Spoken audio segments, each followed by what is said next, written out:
મિત્રો, અમારી YouTube channel Gujarati સુવિચાર 7573માં આપનું સ્વાગત છે। જો તમને અમારા વિડીયો ગમતા હોય તો ચેનલને લાઇક, શેર અને સબસ્ક્રાઇબ કરવાનું ભૂલશો નહીં, જેથી અમારા દરેક વિડીયોની નોટિફિકેશન તમને મળી રહે સૌથી પહેલા।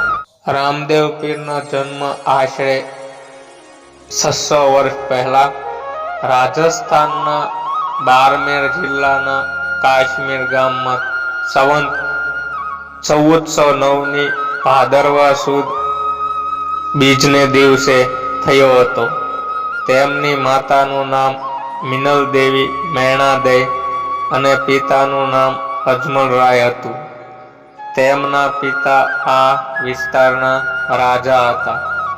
કાશ્મીર ગામ હાલમાં રામદેવરા તરીકે પણ ઓળખાય છે।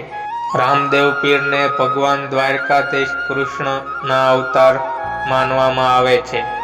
ખાસ કરીને રાજસ્થાન ને ગુજરાતમાં તેમના મંદિરો વધુ જોવા મળે છે અને આ બે રાજ્યોમાં તેમના અનુસૂચિઓની સંખ્યા પણ વધુ છે।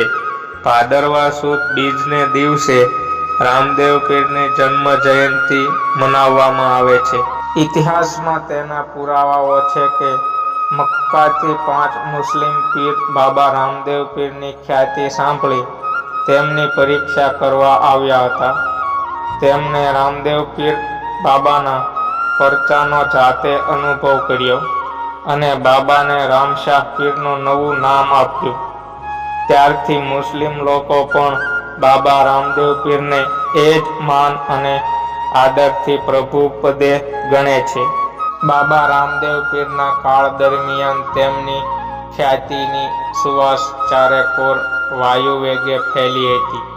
શ્રી રામદેવ પીર બાબા દરેક માનવી, પછી તે કાળો હોય કે ગોરો, ધનવાન હોય કે ગરીબ, ઉચ્ચ હોય કે નિમ્ન, બધાને સમાન ગણતા અને તેમના અનુસાચીઓને પણ તેઓ એવો જ બોધ આપતા। તેમના આ પૃથ્વી પરના નિયંત કાર્યને અંતે બાબા શ્રી રામદેવ પીર મહારાજે 1459માં સમાધિ લીધી હતી। તે સમયે તેમની ઉંમર 42 વર્ષની હતી।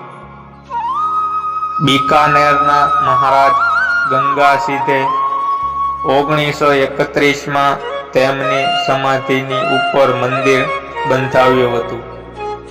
બાબાના ભક્તો રામદેવ પીરને ચોખા, શ્રીફળ, ચૂરમું, ગુગળ ધૂપ અને કપડાના ઘોડા ચઢાવે છે। તેમની સમાધિ રાજસ્થાનના રામદેવરા પાસે આવેલી છે।